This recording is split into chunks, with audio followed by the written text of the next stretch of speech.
ne bukatar ko bayi na ku ciyar da ayyuɗe abinda Allah yake bukata ayyuɗe nuni ala arzikaku Allah ba wai yana bukatar ku taimake shi da arzikin wani domin arzikin nashi shi ne wanda ya baka arziki shi ne wanda ya ɗora ka akan arziki kuma dama shi ne mai arziki kuma dama shi ne mai shi Allah madaukakin sai Allah ya ce a gaba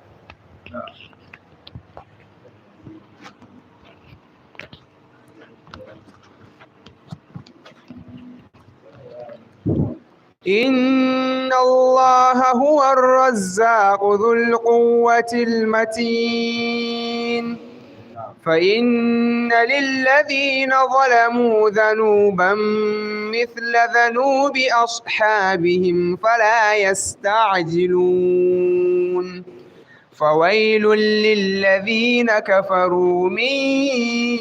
يومهم الذي يوعدون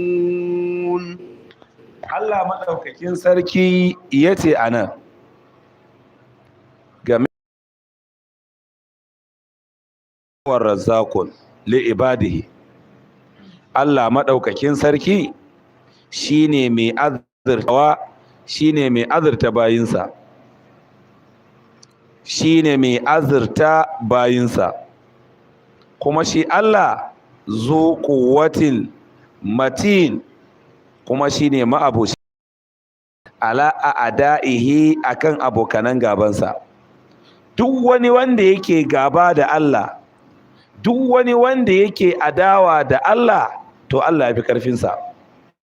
duk wani wanda yake gaba da Allah to Allah ya fi karfin shi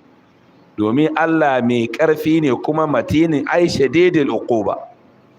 lahum uquba ne ga su mushrikai duk wanda ya saba wa Allah wanda ya kangare wa Allah wanda ya bijire wa Allah Allah yana kallon shi ne kawai domin Allah ya fi karfinsa